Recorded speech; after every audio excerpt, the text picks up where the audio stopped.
Voici un virus de la grippe. Une maladie qui nous semble aujourd'hui banale, mais qui reste potentiellement très meurtrière.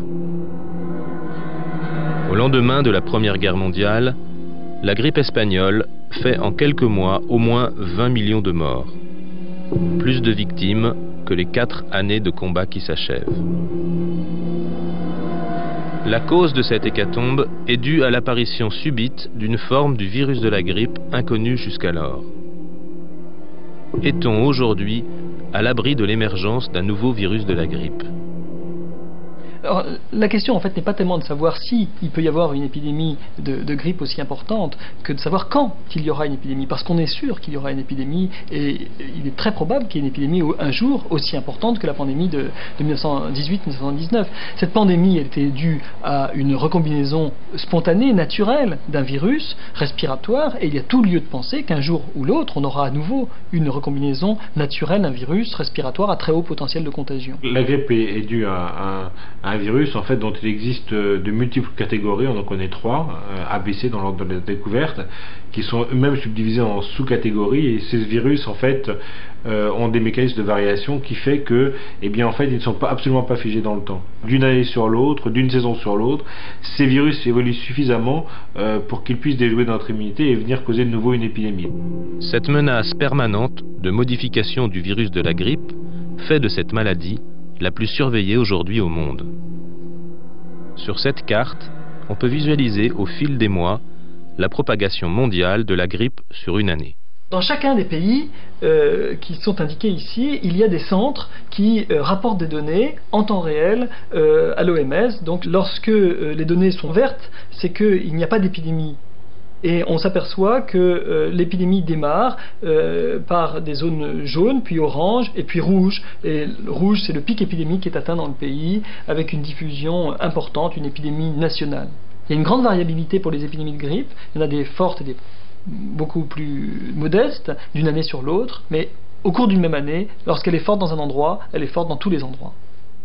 Cette surveillance se fait pour nombre de maladies infectieuses et permet de mieux contenir la propagation d'un virus.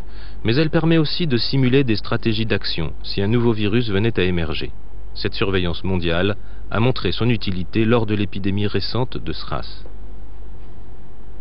Donc ici, nous allons avoir une simulation de ce qu'aurait été le démarrage de l'épidémie de SRAS s'il n'y avait eu aucun moyen de contrôle.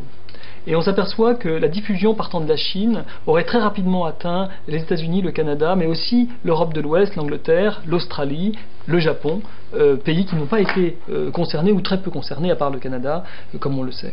Donc on peut dire que les moyens de prévention qui ont été mis en œuvre ont été très très efficaces parce que la dynamique épidémique aurait justifié, je dirais, une extension beaucoup plus importante de l'épidémie sans ces moyens de contrôle.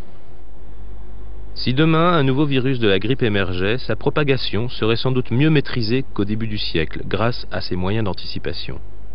Par ailleurs, on connaît aujourd'hui mieux les mécanismes de mutation des virus de la grippe. L'Institut Pasteur, à Paris, cherche à anticiper ces mutations afin de disposer en permanence d'un vaccin efficace. Un des gages d'efficacité du vaccin antigrippal et l'adéquation la plus grande entre le virus qui est dans le vaccin, ou les virus qui sont dans le vaccin, et le virus que notre organisme va rencontrer. Alors, il y a deux situations. La situation idéale, c'est un virus qui circule chez l'homme depuis longtemps, qu'on arrive à suivre, et pour lequel on arrive à anticiper le virus qui va venir l'année d'après, et donc d'avoir la bonne souche dans le vaccin. Et puis quelquefois on n'y arrive pas bien, on n'a pas une bonne adéquation, mais on n'est jamais très loin, puisque c'est un effort qui est constant. Et puis quelquefois, et ça c'est ce qui arrive dans les pandémies, ce qui est arrivé dans les pandémies, c'est que là on a un virus complètement nouveau, et donc là c'est pas une efficacité qui sera un peu moins bonne du vaccin, mais c'est une efficacité qui sera pratiquement nulle.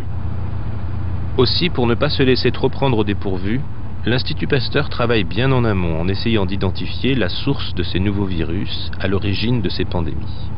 Alors la source de ces nouveaux virus, eh bien c'est le monde animal et surtout les oiseaux. Les oiseaux représentent vraiment la clé de voûte du monde grippal. Chez les oiseaux, on a un pool énorme de virus grippaux avec des gènes très très différents qui, à l'occasion de certains événements, peut passer chez l'homme, soit au travers d'un intermédiaire, soit au travers de circonstances particulières qui vont rapprocher ce réservoir de l'homme. L'Asie est principalement la Chine, où la population vit en contact étroit avec les animaux, représente le foyer d'origine des épidémies de grippe. Le porc et le canard, très présents dans l'alimentation, sont la plupart du temps élevés conjointement. Les canards domestiques sont contaminés par les canards sauvages migrateurs, qui contaminent les porcs, qui à leur tour peuvent contaminer l'homme.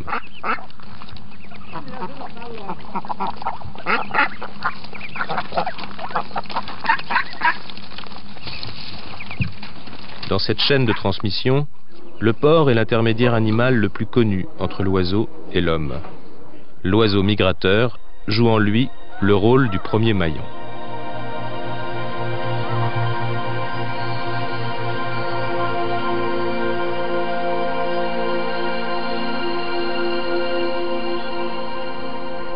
Le parc du Marcanterre, en Picardie, au nord de la France, est une halte importante pour de nombreuses espèces d'oiseaux migrateurs.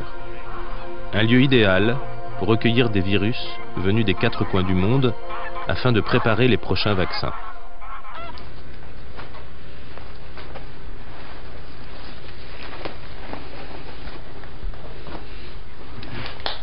Chez les mammifères et chez les humains, le virus de la grippe est au niveau respiratoire, hein, donc dans la trachée, au niveau du nez, alors que chez les oiseaux, le virus est dans le tube digestif et dans les fientes. Hein. Donc c'est pour ça qu'on pratique un frottis cloacal pour récupérer des cellules autour du cloaque de l'oiseau. Hein. Voilà. Ce coton-tige est mis dans une solution, dans un milieu de transport qui va être envoyé à l'Institut Pasteur pour découvrir d'éventuels virus. C'est parti. 1, 2.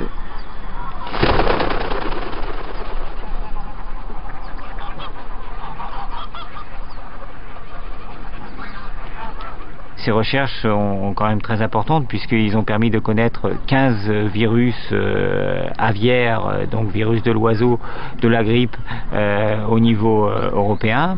Donc on apprend encore des choses nouvelles, on peut étudier mieux les virus en amont avant que ce virus soit transmis à l'homme, pas directement par l'oiseau mais par des intermédiaires comme le cochon. Hein. Ce qu'on essaie de décortiquer aussi, c'est les contacts entre les oiseaux sauvages et les oiseaux domestiques. Par exemple, certaines espèces comme les canards colverts ont des colonies migratrices et des colonies sédentaires. Et ces canards se mélangent aussi avec les canards domestiques. Donc là, on a tout un ensemble de maillons de chaîne dont il faut bien décortiquer, qu'on ne connaît pas encore très bien, et qui nous permettent, très en amont, de pouvoir déterminer des événements qui peuvent favoriser le passage à terme chez l'homme. Le prochain virus de la grippe est sans doute quelque part au-dessus de nos têtes, porté par ces oiseaux qui parcourent le globe. C'est donc aussi dans cet univers animal que résident les plus grands espoirs pour préparer les vaccins de demain.